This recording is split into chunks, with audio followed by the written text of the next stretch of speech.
Hello student, स्वागत है आपका अपने चैनल स्टडी विद अपनी पाठशाला में। आपको आज हम पढ़ाएंगे इंग्लिश के टॉपिक्स जो कि आपके नवोदय एग्जाम्स के लिए बहुत ही हेल्पफुल होंगे, जिसमें हम इंग्लिश की सीरीज देखेंगे। ऑब्जेक्टिव क्वेश्चंस जो आपके एग्जाम ओरिएंटेड होंगे, एग्जाम के लिए बहुत ही हेल्पफुल होंगे। तो चलिए शुरू करते हैं। पहला प्रश्न, सही नाउन या संज्ञा चुने। Choose the correct noun. अब आपके लिए यहाँ पर हमने बायलिंगुअल लाने की कोशिश करी है, क्योंकि क्लास 5th के ऐसे बच्चे जो इंग्लिश नहीं सीख पाते हैं, इंग्लिश नहीं बोल पाते हैं, उनके लिए हिंदी भी कहीं ना कहीं जरूरी होती है, ताकि आप हिंदी और इंग्लिश दोनों देख पाए और ऐसे सेंटेंसेस या फिर ऐसे इंग्लिश के कीवर्ड्स भी पकड़े, ताकि आपको क्वेश्चन को डील करने में आसानी हो। तो सबसे पहले देखते हैं चूज द करेक्ट नाउन। यहाँ पर क्या है, नाउन को हमें देखना है। ऑप्शन है क्विकली, स्कूल, ब्यूटीफुल और रन। तो जैसा कि मैंने आपको कई बार हिंदी में ही नाउन बताया, किसी स्थान, वस्तु या किसी भी जगह को हम नाउन कहते हैं। अब आप यहाँ पर देखिएगा, यहाँ पर देखिए क्या है, क्विकली। क्विकली मतलब क्या है, जल्दी। ब्यूटीफुल, रन, दौड़ना। ये सारी तो कहीं ना कहीं क्या है, किसी चीज की विशेषता बता रहे है ना। दौड़ना मतलब कोई दौड़ रहा है, क्रिया। ब्यूटीफुल कोई सुंदर विशेषता है। क्विकली कोई जल्दी काम कर रहा है, तो वह क्या हो गया, कोई विशेषता है। बट स्कूल, स्कूल क्या है, एक स्थान है, एक जगह है, इसलिए नाउन क्या हो जाएगा हमारा, ऑप्शन बी, स्कूल। ठीक है, नेक्स्ट देखते हैं क्वेश्चन नंबर 2। बिग का विपरीत या अपोजिट शब्द चुने। Choose the opposite word of big. Choose the opposite word. Opposite मतलब क्या होता है, विपरीत, यहाँ लिखा हुआ है। तो प्लीज ध्यान से बाइलिंगुअल चीजें दोनों ही समझते जाइए। हो सकता है ऐसी कोई वोकैबुलरी फंस जाए जो आप समझे कि कभी क्वेश्चन आ जाता है आपके नवोदय एग्जाम में, तो आप उसको अच्छे से पढ़ के उसका आंसर दे सकें। पढ़ते हैं यहाँ पर। ए नंबर ह्यूज, बी है टॉल, सी है स्मॉल, डी है लार्ज। तो बिग है ना, बड़े का उल्टा क्या होगा, छोटा। छोटे को हम इंग्लिश में क्या बोलते हैं, ऑप्शन सी, स्मॉल। नेक्स्ट देखते हैं क्वेश्चन 3। सही प्रोनाउन या सर्वनाम। Choose the correct pronoun. Option A run, option B he, option C fast, option D red. सर्वनाम मतलब हिंदी में सर्वनाम आप सोच लीजिए, मान लो आपको नहीं पता है ना, आपको नहीं पता कि हिंदी इंग्लिश में सर्वनाम की डेफिनेशन या फिर परिभाषा क्या होगी, बट आपको हिंदी में जरूर पता है कि वे शब्द जो संज्ञा के बदले में उपयोग किए जाते हैं सर्वनाम कहलाते हैं, है ना। In the place of noun जो भी चीजें यूज की जाती है वो हम क्या बोलते हैं, प्रोनाउन कहते हैं। वो सब क्या होते हैं, तुम, वह, आप, ये सब। तो ही, दे, वी, वी और यू, है ना। तो यहाँ पर देखिए कौन सा आया है, ऑप्शन बी, ही। नेक्स्ट देखते हैं क्वेश्चन नंबर 4। चाइल्ड का बहुवचन प्लूरल रूप क्या होगा। Choose the plural form of child. Plural मतलब होता है बहुवचन, ध्यान से पढ़ते जाए। एक वचन मतलब कोई भी चीज सिंगल है, एक है, सिंगुलर, एक वचन। प्लूरल जो एक से ज्यादा हो वो प्लूरल, एक या दो से ज्यादा हो प्लूरल फॉर्म हो सकती है। तो यहाँ पर देखिए चाइल्ड्स, चिल्ड्रन, चाइल्ड्स और चिल्ड्रंस, है ना। यहाँ पर कौन सा हो सकता है, तो आप ऑप्शन यहाँ पर देखते जाएं कि कौन सा यहाँ पर सही हो सकता है। तो यहाँ पर ऑप्शन हो जाएगा आपका ऑप्शन नंबर बी, चिल्ड्रन, है ना। चिल्ड्रंस नहीं होता, चिल्ड्रन होता है। चिल्ड्रन क्योंकि उसका प्लूरल फॉर्म ही होता है। कई ऐसे आपको शब्द मिलेंगे जहां पर आपको एस लगाना नेसेसरी नहीं होता है, ठीक है। तो ऐसे शब्दों को भी आप देखते चले। नेक्स्ट है सही एडजेक्टिव, विशेषण चुने। जो शब्द किसकी विशेषता बताएं, संज्ञा की विशेषता बताएं, वो विशेषण हो जाते हैं। Choose the correct adjective. Slowly, happy, walk और जंप। क्या हो जाएगा, स्लोली, हैप्पी, वॉक और जंप। आप बताएं कौन सा हो सकता है इसका ऑप्शन। ऑप्शन बी हो जाएगा, हैप्पी एडजेक्टिव, है ना। नेक्स्ट क्वेश्चन है ब्रेव का पर्याय। ब्रेव मतलब क्या होता है, ब्रेव मतलब हो जाएगा आपका कोई भी ऐसा व्यक्ति जो कौन है, साहसी है ना, साहसी या बहादुर, ठीक है। उसका पर्यायवाची सिनोनिम बताना है आपको। Choose the synonym of brave. Coward, strong, fearless या वीक। तो कॉवर्ड मतलब तो हो जाता है डरपोक, वीक मतलब हो जाता है कमजोर, है ना।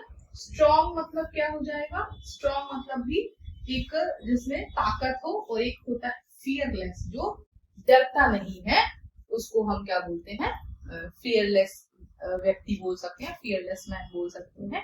तो यहाँ पर ब्रेव का सही शब्द हो जाएगा फियरलेस, है ना। ब्रेव का क्योंकि हमें बताना है, पर्यायवाची बताना है, तो सिनोनिम्स हो जाएगा यहाँ पर फियरलेस। नेक्स्ट है सही वर्ब क्रिया चुने, choose the correct verb. Dance, blue, beautiful, clever. देख के समझ में आ रहा है, ब्यूटीफुल कोई वर्ब नहीं हो सकती, क्लेवर बुद्धिमानी है, ब्लू एक कलर है, तो डांस क्या हो जाएगी, एक क्रिया, मतलब डांस करना क्रिया हो जाएगी। नेक्स्ट रही article, choose the correct article. Apple is red, dash Apple is red. यहाँ पर एन, ए, द और नो आर्टिकल क्या चाहिए। अब आपको यदि आर्टिकल्स पर क्लास चाहिए तो प्लीज कमेंट सेक्शन में जरूर लिखें। अभी चलिए इसको समझते हैं। एन एप्पल को कभी भी, हमेशा जब भी वॉवेल्स आए, ए, ई, आई, ओ, यू, इनसे स्टार्ट होने वाले कभी भी कोई भी ऐसे शब्द या ऐसी कोई स्पेलिंग लिखी हो, उसके जस्ट पहले आपको आर्टिकल फिल करना है, तो ऑलवेज चूज ऑप्शन एन, ठीक है। लाइक यहाँ पर है एन एप्पल इज रेड, है ना, यहाँ पर एन आएगा, क्यों, क्योंकि यहाँ पर ए लिखा हुआ है, ठीक है। अब द और ए कब यूज करना है वो भी आपको बताएंगे, लेकिन आप जब कमेंट सेक्शन में जरूर बोलेंगे तब। नेक्स्ट बढ़ते हैं, सही प्रपोजिशन चुने, choose the correct preposition. The book is dash the table. Preposition यहाँ पर ऑन, इन, अंडर, बिहाइंड। अब इन सबका मतलब समझते हैं। ऑन होता है पर, इन मतलब होता है, इन मतलब होता है में, अंडर मतलब किसी चीज के नीचे, बिहाइंड मतलब होता है पीछे, किसी चीज के पीछे, राइट। अब जैसे मेरा ये हाथ है, तो पेन कहा मैंने बिहाइंड रख लिया, the pen is behind my hand, okay. और जब मैंने पेन को अपने हाथ में, मान लीजिए टेबल है, टेबल पर रखा है, the pen is on the table, ठीक है, pen is on the table. On मतलब किसी चीज के ऊपर रखा होना, ठीक है। अब और क्या है, अंडर। अब जैसे ये हाथ ऊपर है, फिर टेबल है, मान लीजिए नीचे पेन रखा हुआ है, तो pen is under the table, किसी भी चीज के नीचे रखा होना उसको अंडर बोलते हैं। तो यहाँ पर क्या हो जाएगा, the book is dash the table, table से संबंधित है तो ऑन द टेबल यहाँ पर ऑप्शन हो जाएगा। तो आई होप आपने इस चीज को समझा। नेक्स्ट बढ़ते हैं, हॉट का विपरीत अपोजिट शब्द चुने। हॉट का विपरीत अपोजिट देखना है, तो यहाँ पर हो जाएगा warm, boiling, cold, Sunny. Hot मतलब क्या होता है, गर्म, तो गर्म का विपरीत क्या होगा हिंदी में, ठंडा। तो अब यहाँ पर ढूंढ लीजिए इसमें ठंडा क्या। वार्म ये भी गर्म होता है, बॉइलिंग उबलता हुआ, सनी मतलब सूरज से संबंधित, कोल्ड आप समझ पा रहे हो, आप फ्रिज में आइसक्रीम जमाते हैं ना, cold cream, cold ice cream types चीजें बोलते हैं। Option C is the correct answer. Next, सही टेंस काल पहचाने, choose the correct tenses. I am playing cricket, मैं क्रिकेट खेल रहा हूँ। तो जब कभी आप हिंदी में कभी किसी चीज का ट्रांसलेट कर पाएंगे तो आप ऑटोमेटिकली टेंसेस को पकड़ लेंगे, समझ लेंगे कि वो काम क्या है, प्रेजेंट में है, फ्यूचर में है या पास्ट में हुआ है। तो यहाँ पर कह रहा है आई एम प्लेइंग मतलब करंटली खेल रहा हूँ, ये आ जाएगा option number B, present tense. Next question number 12, lion का स्त्रीलिंग फेमिनाइन चुने, choose the feminine gender of lion. तो लाइन का ऑप्शन है टाइग्रिस, लॉयनेस, मेयर और हैन। यहाँ पर आप देखें ऑप्शन कौन सा सही होगा, तो यहाँ पर हो जाएगा लॉयनेस, ओके। नेक्स्ट देखते हैं, सही एडवर्ब या विशेषण, choose the correct adverb. Slowly, pen, honest और ट्री, क्या होगा इसका ऑप्शन बताएं। इसका ऑप्शन हो जाएगा ऑप्शन नंबर ए, स्लोली, क्रिया विशेषण बता रहे हैं। इसके बाद ऑप्शन है ब्यूटीफुल का पर्यायवाची सिनोनिम्स, मतलब ब्यूटीफुल का और हम क्या क्या बोल सकते हैं, अगली, डर्टी, वीक और प्रिटी। अगली ये भी बदसूरत होता है, डर्टी भी गंदा होता है, वीक मतलब कमजोर होता है, प्रिटी मतलब सुंदर। ऑप्शन नंबर बी इसका करेक्ट ऑप्शन आंसर। नेक्स्ट, सही वाक्य, करेक्ट सेंटेंसेस चुने। Choose the correct sentence. He go to school, he goes to school, he going to school और he gone school. Option number question number 15 कौन सा होगा? He goes to school, option number B. Next है question number 16, mouse का plural क्या होगा, मतलब बहुवचन क्या होगा? तो माउस का प्लूरल हो जाएगा माइस। जैसे हमने चाइल्ड का चिल्ड्रन पढ़ा था, तो यहाँ पर माउस का माउसीज नहीं होगा, माउसीज नहीं होगा, माउसी नहीं होगा, इसका होगा माइस। ये होता है हमारा इसका बहुवचन होता है। क्वेश्चन नंबर 16 का है ऑप्शन सी। नेक्स्ट है सही प्रोनाउन, सर्वनाम चुने। Choose the correct pronoun. Dash is my friend, यहाँ पर क्या आ जाएगा? She run quickly happy. तो आपको बताए थे मैंने प्रोनाउन क्या होते हैं।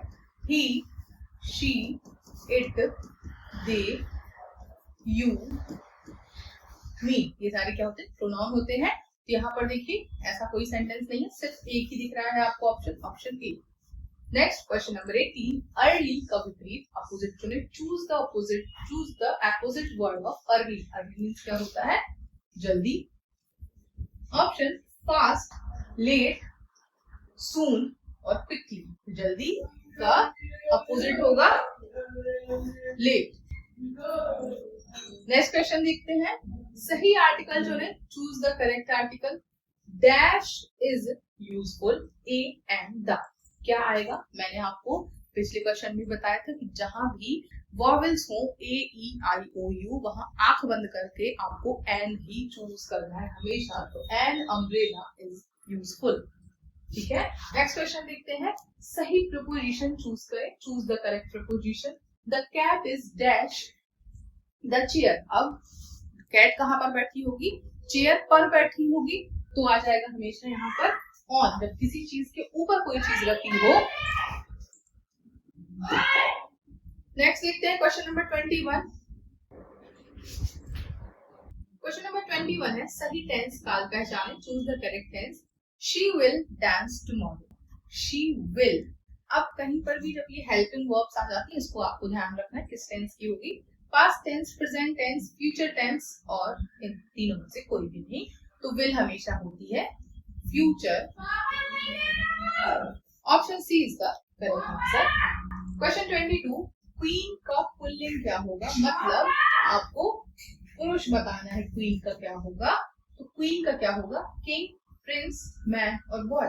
तो क्वीन ऑब्वियस सी बात है, क्विंग और क्वीन साथ में रहते हैं, तो king is the right option. Next है सही इडियम, मुहावरे का अर्थ बताएं।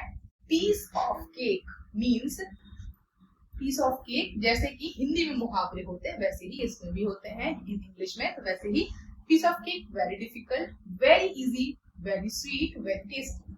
तो जो लिखा होता है कभी भी वो अर्थ होता नहीं है। पीस ऑफ केक मतलब अब आप केक से ये मत समझे कि कोई टेस्टी चीज होगी या कुछ होगा। तो यहाँ से आप समझ लें ये दोनों तो नहीं हो सकते, वेरी स्वीट और वेरी टेस्टी। अब आपको ए और बी दोनों में से देखना है। तो ए और बी दोनों आप देखेंगे तो यहाँ पर पीस ऑफ केक को हम कह सकते हैं वेरी इजी। अब आपको ये सारी चीजें समझने के लिए बहुत सारे मुहावरे पढ़ने पड़ेंगे, समझने पड़ेंगे, तब जाके आपकी डिक्शनरी में वो ऐड होंगे और आपको ये सारी चीजें आसान लगने लगेंगी। क्वेश्चन 24 है सही वाक्य, करेक्ट सेंटेंस चुने। Choose the correct sentences. They is playing, they are playing, they am playing और दे प्लेइंग। तो यहाँ पर ऑप्शन नंबर बी हो जाएगा, दे आर प्लेइंग। नेक्स्ट है सही नाउन चुने। Choose the correct noun. Honesty, beautiful, quickly, sorry संज्ञा चुनी है यहाँ पर। हाँ noun, honesty, quickly, slowly, beautiful. तो यहाँ पर आपको बताना है